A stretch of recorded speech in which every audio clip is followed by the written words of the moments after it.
Now, do you, do you have, I assume like you must be this foil company's very good customer. Do you, like what do you get, do you just buy reams and reams of this stuff? So you just have, and like different sizes, different shapes, different everything? Yeah, yeah. So I get really excited when I see a new color. And at one point, because this type of foil is usually used in interior, so Yeah, what do they in use it kitchens. for?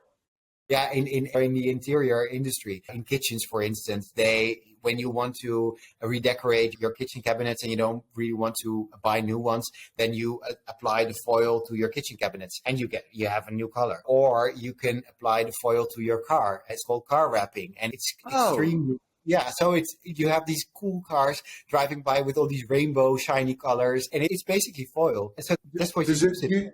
do you use the shrink component of it as well? Because that stuff all shrinks as well, no? Exactly. When you, I don't use any hair dryer or shrink components because for my work, that's not really relevant. Like I can just use my both hands and that's enough. But I know that, for instance, when you want to shrink it, then you need a heating system or a heater to actually make it Yeah. shrink. So yeah, but so it's because a lot of people in the Netherlands use it for their kitchen cabinets. At one point, one of the shops actually called me and said, "What do you need all this foil for? Are you doing all these interior projects?" They thought I was redecorating the thousands of kitchen cabinets. I said, "No, no, I'm an artist," and they were like, "Oh yeah, so these artists, right? They use the stupidest stuff to make their work." So yeah, I think I'm one of the few, I think, to use Yeah, foil. yeah, and because I didn't realize that was the foil it was. There must be an infinite amount of colors because I've seen cars in all these like weird, and they have like weird changing tints and Yeah, patterns. Like, oh, super yeah. interesting. All right, now it all clicked. Like these are questions I probably should have asked at the beginning, but now that they come to me, hold on. Sorry, I'm checking my notes of all. So in terms of, I would assume yours is pretty high. So I always ask, what's the percentage of time that you spend between making art versus all the things it takes you to make the art?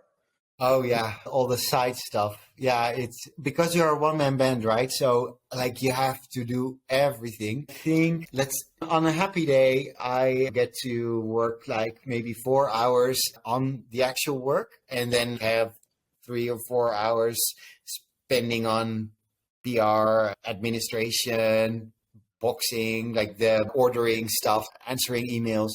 So I think it's no, maybe 60/40. Yeah. Yeah. Yeah, I don't think yours would be high just because the gallery takes a lot of your. Yeah. If I get to 30% doing art, it's a miracle. Like between social and Yeah, website management yeah, and the shipping and the, like it's yeah. I dream of the day I can get to 50%. and it's sometimes it's so frustrating because it's we make art because we want to make art, right? It's like it's a necessity, it's an internal motivation, and so when you feel the motivation and you get to your studio and you have all these other things bothering you before you get to do art. I share my space with a mate and he's great, but sometimes he's chatty and we drink coffee or he I don't know, like he distracts me and I get really cranky because I think I really want to make art right now. And so it's, yeah, I don't know. It can be frustrating. Yeah, for sure. I used to do all the crappy work first. Now in my most recent practice, I try to do my creative work first thing in the morning Yeah, now when I'm still have those juices flowing. yeah, exactly. It doesn't always work so good. Now you start to do some really big stuff and kind of really big, cool installations. Like what's the largest thing that you've, Oh, I think 11 or 12 meters wide and 4 meters oh, high or meters. so. Yeah, yeah. And I think, no, we also did a piece in February. We did a piece which was like 5 or 6 meters high and 4 meters wide. So, yeah, that's about it. But we can, or I can make it as as big as needs to be. And when you do the, like, for those, those are like are those permanent? Those are temporary. They can be permanent, but usually they're temporary. And Okay. that's also a bit of the concept is because when I was in art school and I was starting to work with duct tape, the teacher said to me, "You know what? The highest aim for artists is to make long-lasting or everlasting pieces of art that would last you for like centuries."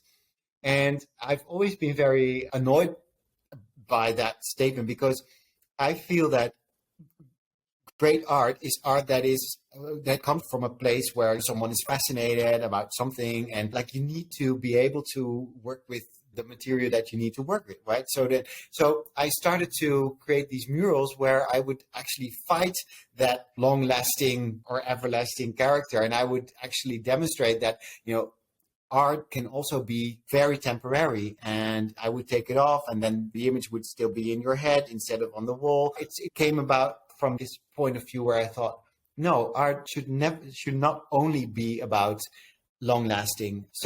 And then sometimes people say, I really want you to make a mural that will hold for at least like 10 or 20 years.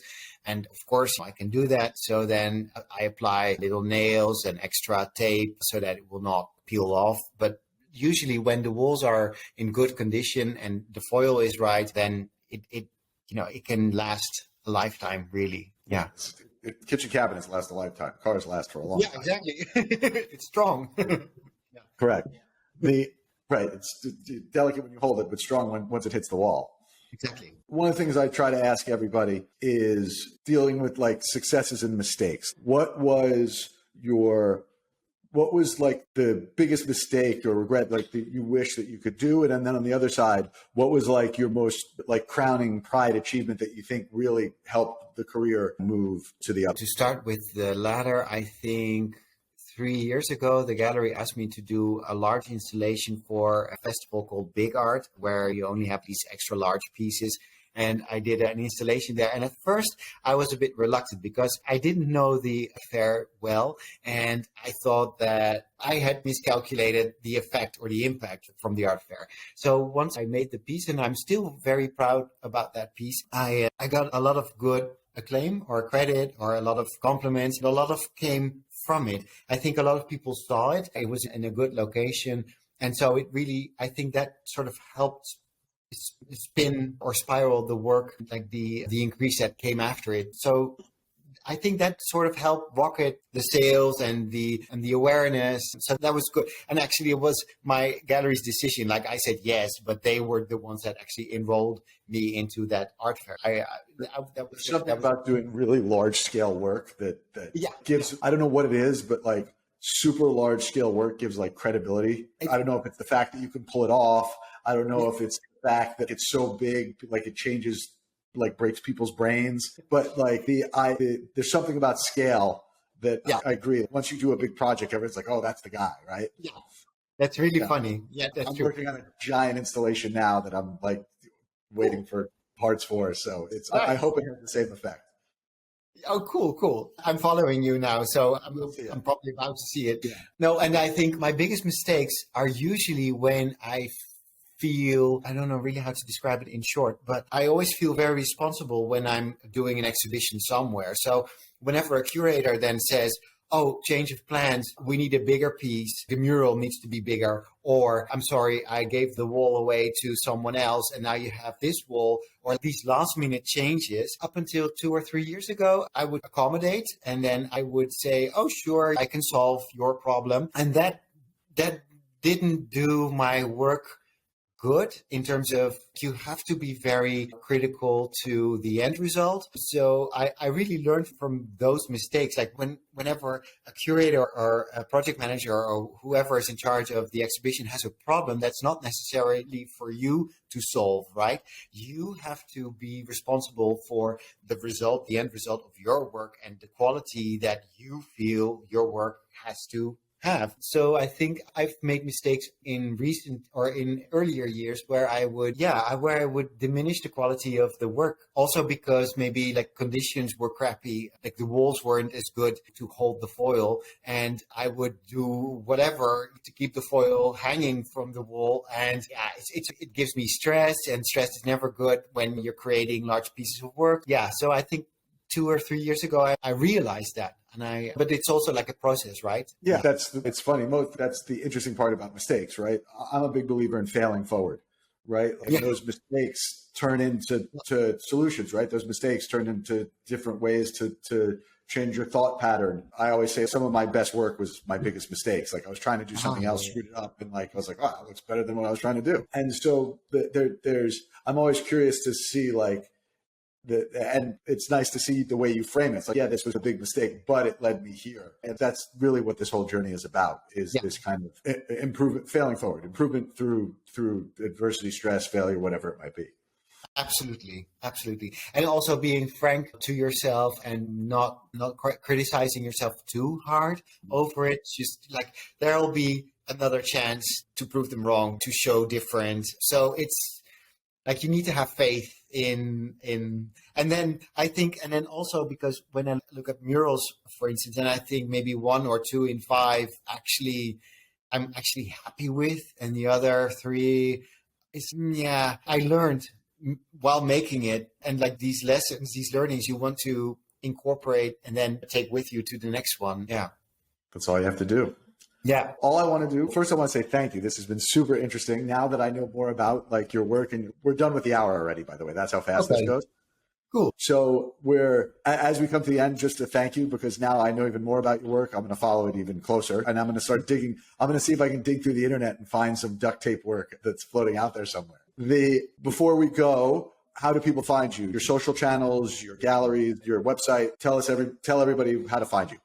Okay, JochemRotteveel.com. I'm sure you're never going to be able to reproduce that on your typeboard. So yeah, that's JochemRotteveel.com. Okay. Also on Instagram, the gallery in Amsterdam is called Gallery Bart, and there's my work included as well. And if you're ever in Rotterdam or in the Netherlands for that matter, just slide a DM and I'll get to offer you coffee. So that's awesome.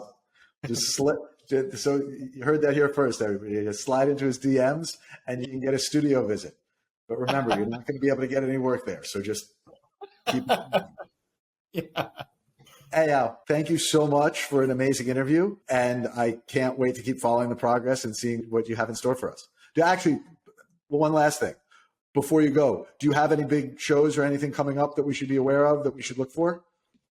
If you're in Mallorca, which is like an island off the coast of Spain, I'll be there between December 1 and December 12 or so, doing a show there. And then next year, hopefully somewhere in the east of Germany, but that's not really done yet. Yeah.